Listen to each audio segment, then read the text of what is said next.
Karena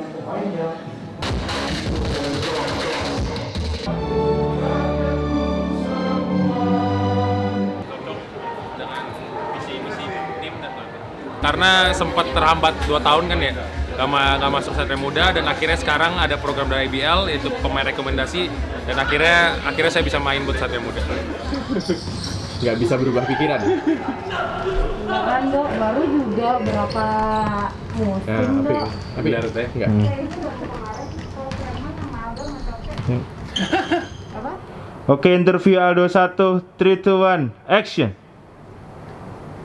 Oke, Do. Jadi aku di umur yang 25 tahun ini memutuskan untuk pensiun di dunia basket karena ada beberapa hal sih.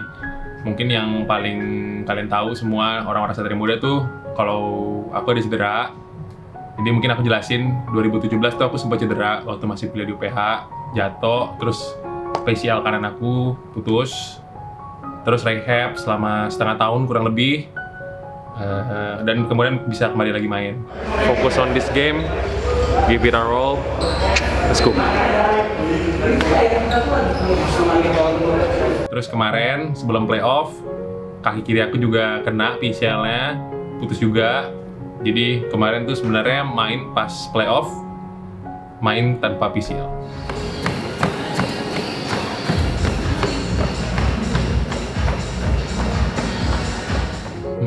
Kalau dibilang berat sih pasti berat banget ya, karena basket tuh udah hidup aku banget. Bahkan mungkin kalau teman-teman sekolah aku, teman-teman aku sekarang kalau dengar Rivaldo nggak main basket lagi tuh kayaknya aneh. Gimana mau main sih? Nggak bisa juga. Insert koin. Ya masa dia harus bayar anjir. Tapi ini udah sesuatu yang aku pikirin matang-matang dan udah aku pikirin jauh-jauh hari. Bahkan sebelum aku mulai karir basket aku tuh udah punya goals. Maksudnya, aku ada 3 sih. Yang pertama tuh ada mau juara, terus mau memberikan sesuatu buat negara. Terus yang ketiga, ini mungkin bukan sesuatu yang bisa aku capai, tapi itu orang-orang lain yang menilai. Jadi tuh aku pengen menginspirasi lah anak-anak daerah kayak aku sendiri untuk bahwa kita ini bisa. Apa ini, Jack? Estafet. Wow, set! Estafet.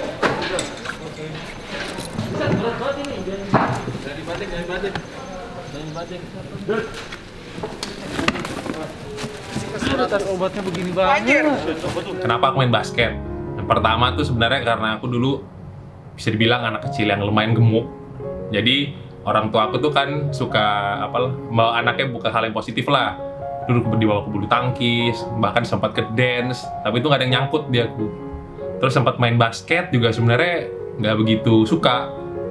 Itu 6 SD ya. Setelah itu baru pas SMP main basket, ikut beberapa kali tanding, lalu ada kesempatan nih untuk mewakili Kalimantan Barat untuk bertanding di level nasional. Di situ aku pas masih umur segitu merasa ini kayak suatu privilege lah.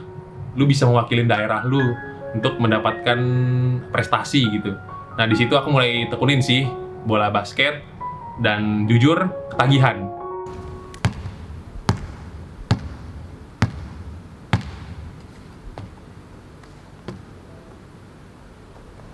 Aku orang yang sangat suka bersaing, sangat suka kontak, sangat suka olahraga, dan aku merasakan aku mendapatkan itu semua di basket.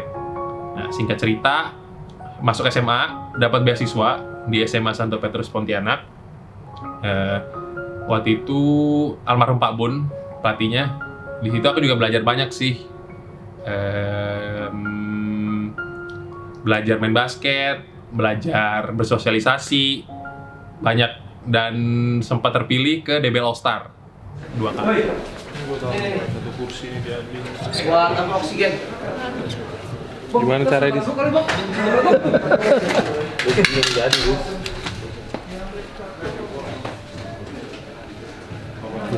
Kurang ini. Sini bentar. Kurang ini. Sini lo, kurang CO2. Sirup sini nih, sirup di sini. Oh. Enak. Bukan. 2 kali itu ke Amerika, terus ke Australia sekali. Nah, dari situ makin ketagihan lagi main basket. Karena dari yang wakili daerah, lu anak daerah lu bisa mewakili Indonesia. Itu mungkin nggak semua orang bisa rasakan ya. Nah, makanya gue bersyukur banget sih, puji Tuhan gue bisa merasakan itu semua. Nah, dari situ gue mulai punya mimpi untuk bukan cuma wakili Indonesia nih. Gue harus berikan sesuatu buat negara kita, bukan hanya cuma mewakili, tapi memberikan sesuatu. Oke, 1, 2, 3. Lagi. Sekali lagi ya. Oke. 1, 2, 3. Oke. Wulan, thank you banyak ya. Iya, thank you Om. Iya. Habis dari SMA lulus, dapat beasiswa di Universitas Pelita Harapan. Itu 100%, gua nggak bayar apapun, bahkan dikasih tempat tinggal, dikasih makan. Dari basket tuh lu bisa dapet gitu. Bahkan bukan cuma di UPH ya. Gue yakin dan gue tahu banyak sekali universitas-universitas yang menawarkan hal itu. Nah, di situ bertemu dengan Coach Stephen Metcalf, salah satu mentor hidup aku sih. Dia diajarin disiplin, basket, wah banyak banget.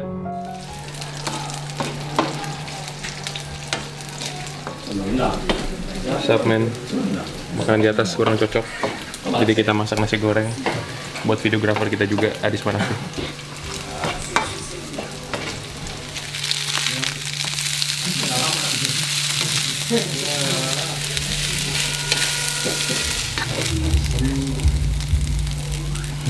Abang-abang nasi goreng gue. Nah, di situ tuh sebenarnya udah mulai dideketin lah beberapa klub profesional. Tapi emang dari dulu tuh aku nggak tahu kenapa ya, Satria Muda pokoknya gitu. Maksudnya yang nempel tuh Satria Muda. Karena yang aku dengar culture-nya, culture disiplinnya, terus semua pemainnya tuh pejuang semua, targetnya selalu juara. Dan aku merasa itu yang aku cari dari sebuah klub basket. Perwakilan dari masing-masing tim untuk naik ke atas panggung untuk grup foto. Oke, thank you Dok. Terima kasih. Sebelum bola. Aku jujur kagum sih kata yang tepat. Dia peduli dengan pendidikan dari pemain-pemainnya. Bahkan aku yang udah selesai S1 dan aku bilang nih ke general manager TPB kan, aku mau S2 sama mau les Mandarin, boleh nggak? Dan ternyata boleh. Yang kerja jadi lawan. Teknik, anak teknik nih. Tapi teknik tangan. Iya, nggak apa-apa, teknik, yang penting teknik. Kalau gua kan manajemen, pakai orang kerjain sesuatu. Betul. Lu apa? Hah? Komunikasi. Dari akun ya? Kalau kalian menekuni sesuatu, pasti ada caranya. Pasti ada rewardnya. Contohnya basket, olahraga yang bisa kita bilang dipandang masyarakat Indonesia sebelah mata. Buktinya, gue sebagai anak daerah, gue bisa dapat pendidikan sampai S2 di universitas ternama di Indonesia, dan itu luar biasa sih menurut gue.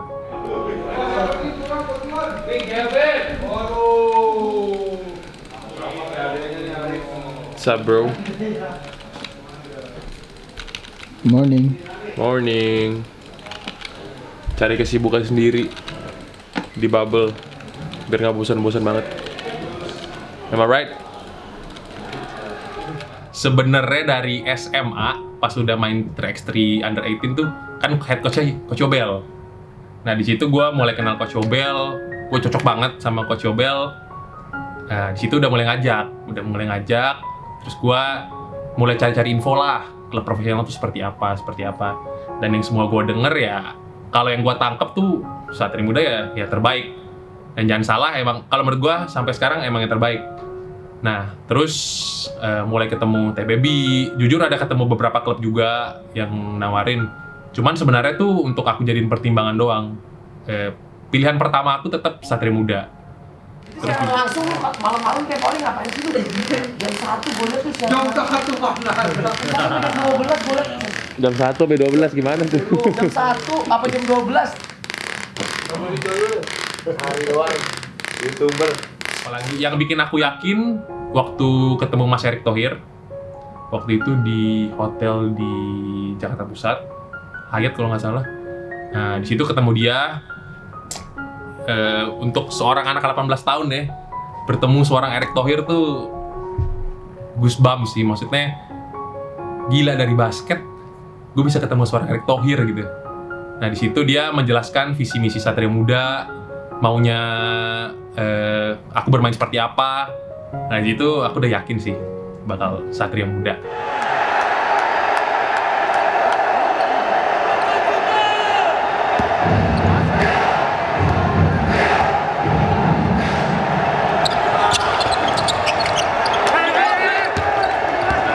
Ini mungkin boleh dimasukin atau enggak ya? Iya, boleh. Jadi waktu aku ketemu Mas Erik, kan aku cerita nih, aku nih suka bisnis, ada bisnis ini. Terus tau nggak dia bilang apa? Terus kenapa mau main basket? Terus Dia bilang gitu, ngapain main basket kalau kamu emang ini udah punya plan buat ke depannya? Dia bilang gitu ya. Terus aku bilang, ya kalau aku nggak sampai ke profesional, kayaknya sayang. Maksudnya aku nggak mau live in regrets lah. Maksudnya mungkin kalau waktu itu aku kayak nggak mau main, tapi nanti 10 tahun ke depan, kenapa aku nggak coba pro gitu? Maksudnya umur aku masih waktu itu 19, 20. Ya itu sih yang aku nggak bisa lupa. Maksudnya itu tuh mengartikan Mas Erik tuh bukan mau aku jadi pemain basket doang, tapi dia care ke gua as a person gitu loh. Itu yang gue gak bisa lupa sih. Thank you. Thank you.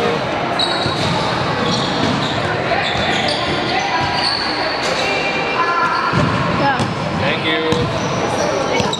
Ya, kalau aku emang gak bisa main basket kan emang aku maunya main buat Satria Muda kan. Ya, aku harus bukan cari sih. Aku lanjutin apa yang aku udah lakuin, bisnis, terus selesain kuliah. Jadi kalau dibilang frustasi sih enggak, tapi sedih, kecewa, ya. Yeah. Watch out, hey, we play drop, but don't let the ball handler to take full speed against the big. Sebenarnya bukan treatment atau apa yang aku dapat dari klub ya, atau Satria Muda.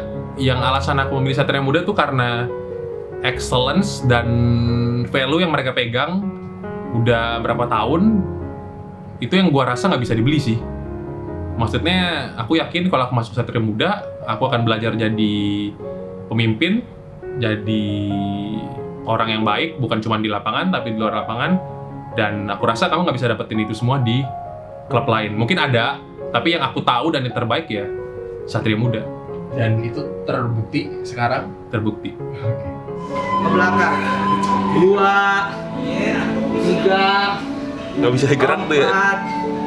5. Siap-siap Cok, lu Cok. Jari 9, 10. Yuk. Kita dorong kaki kanan. 6, 8. Oke, switch. Jadi itu aku masih bisa dibilang apa ya, careless lah. Habis PON, habis Liga Mahasiswa, malahnya nggak istirahat, malah masih main terus. Pemanasan juga setengah-setengah, cooling down juga jarang. Itu penting banget sih buat kalian yang nonton ini. Gua saksi hidup kalau kalian nggak istirahat dengan baik, ya kemungkinan cedera lebih gede. Dan itu terjadi sama gua. Sampai apalagi waktu itu masih umur 19, dengar kalau gue nggak bisa main basket selama setengah tahun sampai 1 tahun, itu baru frustasi kayaknya. Karena solusinya cuma satu itu doang, yaitu rehab atau operasi. Nah itu sih. Dan waktu itu kamu memilih untuk rehab. Rehab. Terus jam berapa? Day off. Strike 13 menit. Tapi kita tetap harus jaga kondisi. Still have 7 games to go. Enggak. Jadi waktu itu aku konsul ke 3 dokter. Adalah dokter di Jakarta, di Tangerang, sama 1 fisioterapis. Yang menyarankan operasi itu sebenarnya cuma 1 dokter. Yang lain bilang rehab bisa karena PCL. Jadi aku ambil yang 3 suara tersebut, yang satunya. It was fun. Finally we can get out. Akhirnya bisa keluar. Tadi pernah naik sepeda. Look at the view, bro.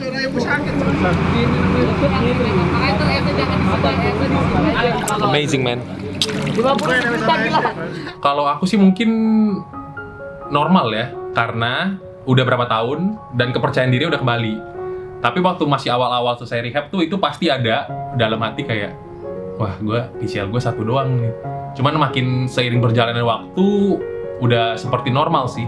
Cuman kalau kata fisioterapis, kata Coach Gofar juga, emang kekuatan kaki gue yang gak ada PCL ya, kalau pas lompat tuh kelihatan lebih lemah.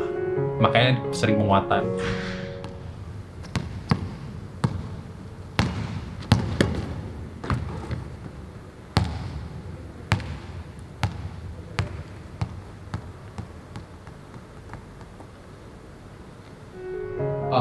Lalu cedera yang paling baru, PCL juga di kaki yang lain, itu terjadinya kapan sih? Terjadi Nggak banyak yang tahu kan? nggak banyak yang tahu. Benar. Terjadinya sebelum playoff. Sebelum playoff. Sebelum Sesi latihan, sesi pertandingan. Oh enggak. Jadi ini suatu hal yang bisa dibilang bodoh sih kalau menurut aku. Karena aku waktu itu habis dari bubble Cisarua kan. Dari Cisarua pulang, aku pengen active rest. Maksudnya nggak mau istirahat banget karena kan play udah deket. Aku sepeda di BSD, terus diserempet motor, jatuh. Pas aku jatuh, aku udah tahu nih udah nggak normal. Udah ada sesuatu yang salah lah dengan lutut aku. Terus aku telepon koko aku untuk jemput karena udah nggak bisa ini lagi kan. Akhirnya dijemput, pulang, aku masih pikir positif nih. Ah ini paling bengkak atau gimana lah, nggak mungkin ligamen. Tunggu 2-3 hari, bener nih. Morning guys. Finally we can practice for the game this morning. Jadi kalau misalnya PCL itu, kalau misalnya udah robek, dia tuh bakal menggantung. Kayak di belakang sini tuh nggak ada tenaga. Jadi pas udah hari kedua ketiga itu, aku angkat kaki kiri aku yang waktu itu jatuh dari sepeda, udah merasa wah ini udah nggak bener nih. Langsung aku kontak Satria Muda, TBB, Kamri, dan langsung di treatment, di MRI, dan mereka tuh, Kamri tuh sebenarnya bilang pilihan ada di kamu doh. Kamu mau main apa enggak? Kalau mau dibilang bisa main, bisa. Itu tergantung sama diri kamu sendiri. Nah di situ aku mikir kalau aku tuh udah sampai sini, udah sampai playoff.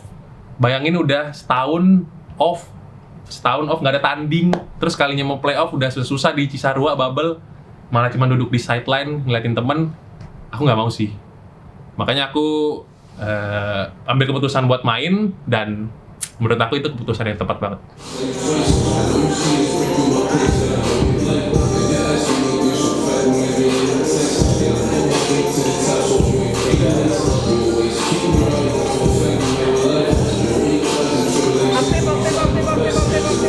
Satria Muda tuh sebenarnya nggak nyuruh aku main ya, nggak maksa aku untuk bermain. Mungkin ini yang banyak teman-teman aku salah, ini suruh paksa aku main, padahal nggak.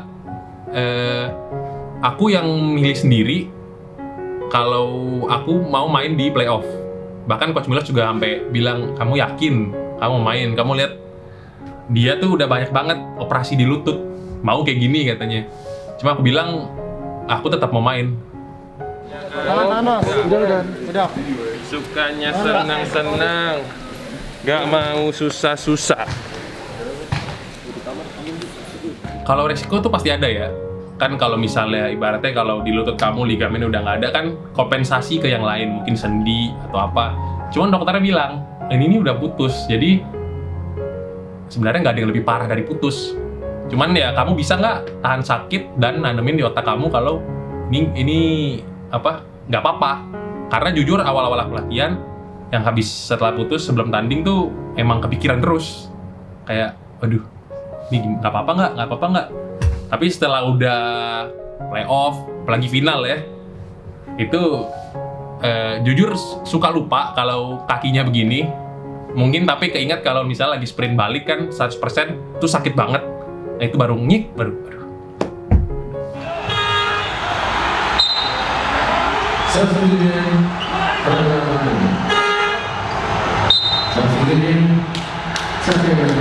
Kalau misalnya aku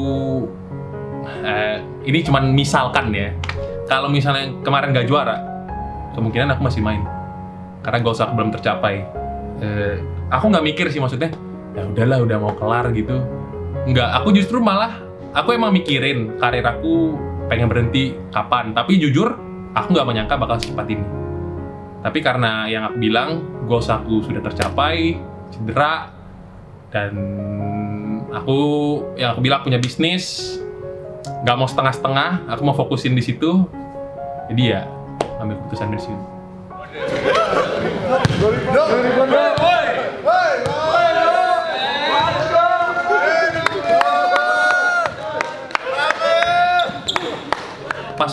Pas final, aku berdoa juga sih sama Tuhan, maksudnya kalau misalnya juara, kemungkinan aku udahan Tuhan.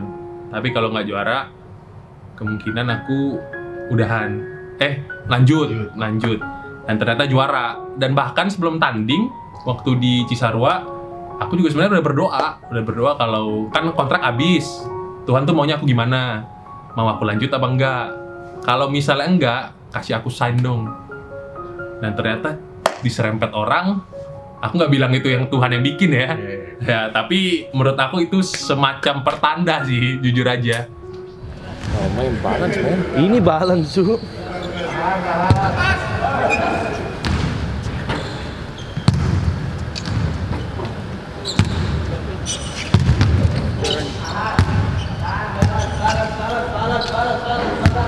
Aku pulang ke Pontianak, terus aku cerita ke orang tua kalau aku tuh sebenarnya final kemarin cedera.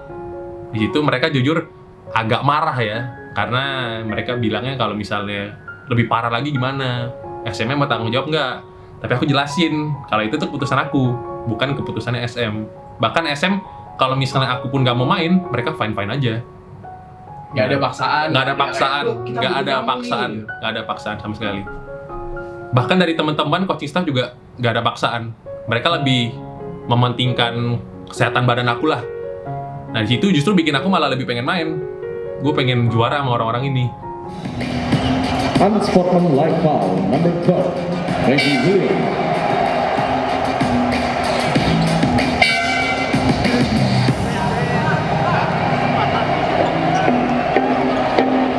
Pembasket profesional itu sebuah bidang yang nggak bisa dilakukan setengah-setengah. Sama juga dengan bisnis. Kalau misalnya aku lakukan dua-duanya, aku malah merasa aku membagi waktu, membagi fokus aku setengah, dan aku mengambil spot satu orang yang bener-bener mau main basket, bener-bener mau main di profesional di klub ini. Jadi ya aku ambil keputusan buat pensiun dan here we are.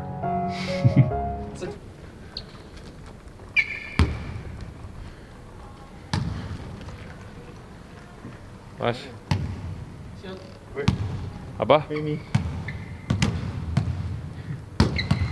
Secepat itu loh, Bang. Buat Sebulan. buat yang nggak punya gambaran kan, kamu datang pagi ngomong, siangnya tuh barang-barang kamu udah dibawa masuk mobil. Oh, kalau cepat ke manajemennya, karena yang tadi aku jelasin ke kamu itu kalau menurut aku sangat logis ya. Iya, benar. Sangat logis. Jadi aku datang ke kantor, fokus ngomong. Sebenarnya tuh asisten pelatih udah pernah ngomong lah sama aku, juga aku jelasin. Tapi yang di hari yang aku packing itu, aku mau ketemu TBB. Dia baru masuk. Gimana, Dok? Ini kontrak mau pensiun teh. Hah? Dia kaget kan? Iya. Dia kaget. Barulah aku jelasin yang tadi aku jelasin tadi, dan dia peduli apa? Mengerti dan juga peduli, bahkan support. Jadi ya packing habis itu langsung.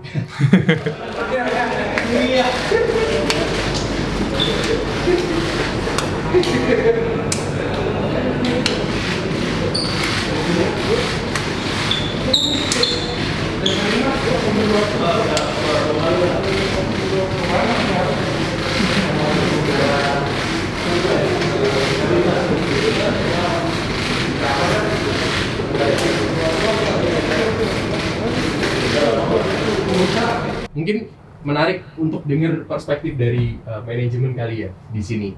Ada Ko Rogun juga nih di sini. Kita bisa ngobrol bareng. Oke. Selamat siang Ko, thank you gabung. Jadi sekarang kita ada Aldo, ada Ko Rogun.